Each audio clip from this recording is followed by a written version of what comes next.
Olha, à primeira vista, o capítulo 18 de Deuteronômio pode parecer só, sei lá, uma lista de regras antigas, né?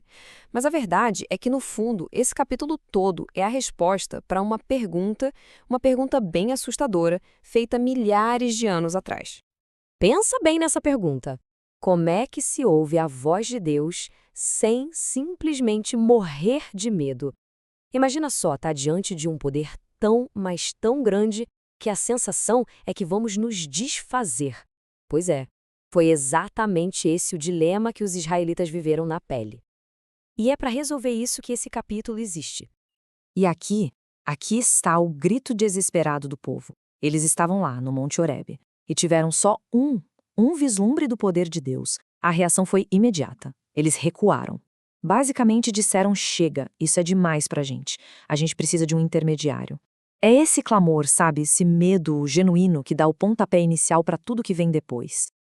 Ok, então, diante desse medo todo, qual foi a primeira resposta de Deus? A solução imediata, digamos assim, foi criar um sistema, uma estrutura, uma ponte segura entre o sagrado e o povo. E o primeiro passo para construir essa ponte foi escolher um grupo bem específico de pessoas. E esse grupo eram os levitas. E aqui tem um detalhe importante: todo sacerdote era levita, mas nem todo levita era sacerdote, tá? Pensa neles como uma tribo inteira separada só para isso. Cuidar das coisas de Deus, do templo, da adoração. A vida deles era completamente diferente da vida de qualquer outra pessoa das outras tribos. E quando eu digo diferente, é diferente mesmo.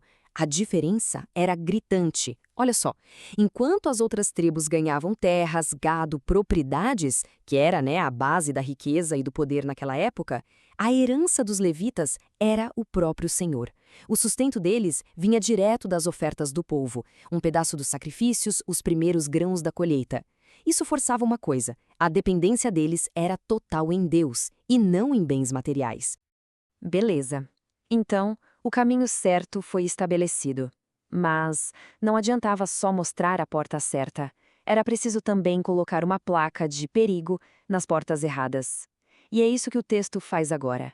Ele traça uma linha bem grossa no chão, separando a forma como Israel deveria se relacionar com o divino das práticas dos povos ao redor.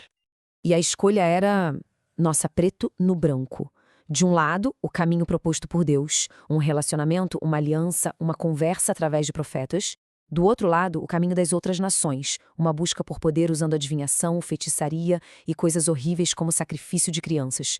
Isso aqui não era só uma listinha de regras, sabe? Era a diferença entre um caminho de vida e um caminho de morte espiritual.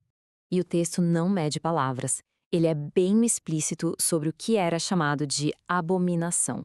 A lista é pesada, olha só. Sacrifício de crianças, adivinhação, feitiçaria, consultar os mortos. E o ponto-chave é este aqui.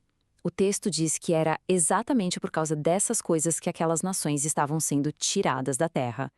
Ok, então a gente viu o plano A, a solução imediata, o sistema com os sacerdotes. Mas essa era só a primeira parte. Agora o capítulo caminha para o seu ponto mais alto. Ele revela que a resposta final, a solução definitiva para o medo do povo, não seria um sistema, mas sim uma pessoa. E aqui está, a promessa gigantesca de Moisés. Ele olha para o povo e diz: olha, no futuro Deus vai levantar um profeta como eu do meio de vocês. Esse profeta seria finalmente o mediador perfeito que eles tanto pediram lá no Monte Horebe. Alguém que poderia falar por Deus, mas de um jeito que o povo pudesse ouvir sem ter aquele medo paralisante. Então, o trabalho desse profeta prometido era basicamente ser um porta-voz direto de Deus, exatamente como Moisés era. Ele seria essa ponte perfeita, sabe? Entre o divino e o humano, trazendo a palavra de Deus de forma clara, direta, sem filtros. Claro que isso leva a uma pergunta super prática, né?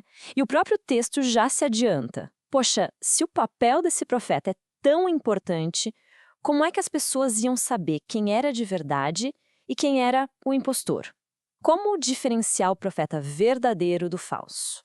E a resposta, o teste, é surpreendentemente direto. A pergunta é essa: como a gente vai saber se a mensagem não é de Deus?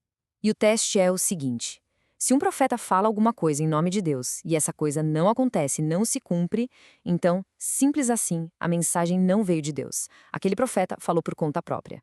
O cumprimento da profecia era a prova dos 9, a prova final. Agora, vamos dar um salto no tempo. Um salto bem grande, de séculos, para a gente ver como essa profecia tão antiga foi interpretada e usada muito, muito tempo depois. Porque essa promessa não ficou só no papel, guardada lá em Deuteronômio, não. Pensa na longevidade dessa promessa. A gente está falando de mais ou menos 1.400 anos antes de Cristo, quando Moisés faz essa promessa. Aí, pulamos mais de 1.400 anos para frente, e lá no Novo Testamento, personagens como Pedro e Estevão, em discursos públicos, pegam essa profecia específica e eles aplicam a quem? A Jesus. Para eles, não havia dúvida. Jesus era o cumprimento direto, final, daquela promessa feita por Moisés. Então, para esses primeiros cristãos, isso não era só uma curiosidade histórica, era uma peça-chave para entender a identidade de Jesus. A lógica deles era: Moisés, com seu papel de líder e mediador, foi uma espécie de sombra, uma prévia de Jesus. E, portanto, Jesus era aquele profeta que a promessa dizia que todos deveriam ouvir. No fim das contas, a promessa lá de Deuteronômio não era só sobre ter um porta-voz. Era sobre a revelação final de quem Deus é. E se o entendimento dos primeiros cristãos está correto, se Jesus é mesmo o cumprimento dessa promessa, se ele é a imagem exata de Deus, então olhar para a vida e para o ministério dele se torna a forma mais clara de conhecer o Pai. Isso nos deixa com uma pergunta: o que a vida de Jesus nos mostra sobre o caráter de Deus? Essa pergunta, no fundo, ecoa desde aquele dia de medo no Monte Horebe e chega até nós, hoje.